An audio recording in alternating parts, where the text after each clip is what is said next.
Maganda bang maging GY? At maganda rin ba ang mga benefits nito? Tara, alamin natin sa aking video.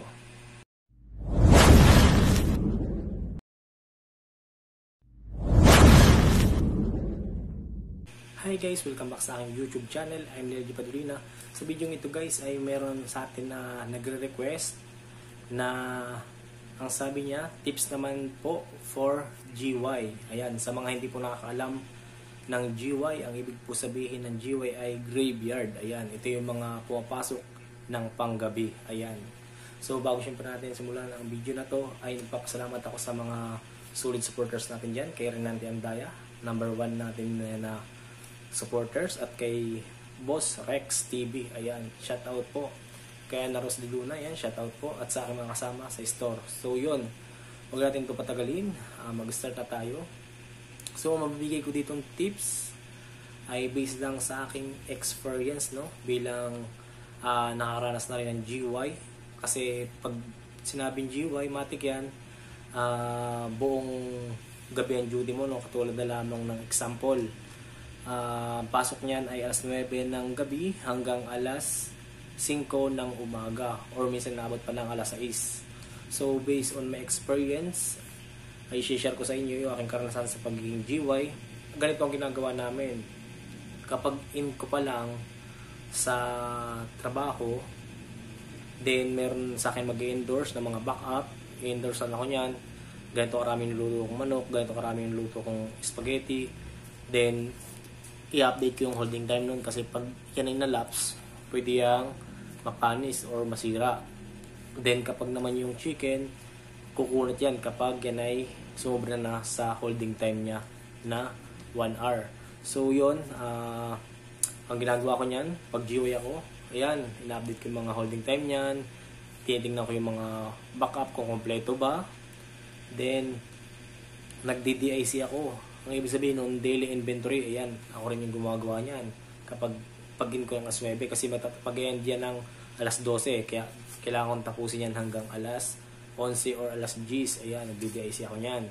Then ang ginagawa ko naman yan, kasi mas mahirap talaga guys ang trabaho ng opening or closing, kasi mas marami silang nililinis, tsaka mas maraming big order sa mga ganyan. Pero pag GY, mas maganda naman kasi medyo petics. Kumbaga makakagawa ka ng maayos, makakagalo ka ng maayos, hindi ka masyadong hassle, kasi kapag gabi, kaunti lang ang umu-order. So yun, ang gagawin mo lang yan, syempre, check the product, huwag kang magpapaka-back up ng marami, kasi pwede yung malaps, kasi hindi ganun kadami ang customer niyan. Ang mangyayari niyan, MTO, made to order na lang. So ganun yung aming ginagawa. Pwede ka mag-back up pero kaunti lang. So yun, ang ginagawa ko niyan nung GY ako, nagbabackup lang ako ng konti, tapos linis ako ng store, ng floors, ng mga pwedeng linisin, banmari, tuwan ng chicken, ayan, nilinis ko yan, pinapalit ako ng filter, ayan, ganun ang ginagawa ko. Tapos syempre, nag-aaral ako ng SOP, ang ibig sabihin ng SOP, Standard Operating Procedure, ayan, nag-aaral ako niyan, yung mga standard na dapat ginagawa para naman makabisado ko. Tapos pinag-aaralan ko din yung mga cooling code, ayan. Ganyan ang ginagawa ko nung ako naging GY. Mas maganda pag ikaw ay na-assign sa GY, kasi mas magagamay mo yung trabaho, lalo na kapag bago ka, kasi 2 months pa lang ako noon, ginawa na akong GY.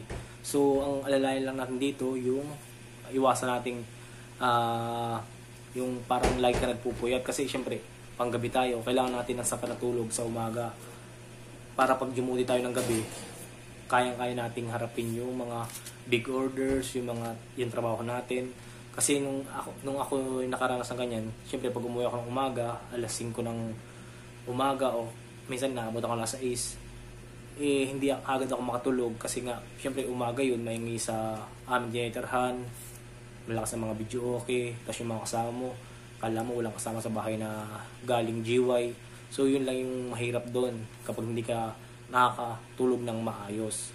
Pero pagdating naman sa trabaho, ang GY ay napaka-gaan, hindi hassle, medyo relax ka. Ang kagandahan pati sa GY ay malaki ang sahod, kasi medyo mataas ang kanyang rate, kasi iba yung rate ng panggabi, kaysa sa rate ng pang-umaga kasi meron siyang night differential. So yun ang kagandahan sa GY. Kaya sa mga lahat na nag-GY, ayan, kaya nyo yan. Basta lagaan nyo na yung katawan nyo kasi medyo mapuyat yung ganyan kasi panggabi nga, lalo pag hindi ka sanay. So yun lang yung mabibigay kong tips dito kay Leian Kabubas. Ayan. So sana nakatulong to sa iyo at huwag kalimutang mag-subscribe kung bago pa lang sa aking channel at thank you for watching guys.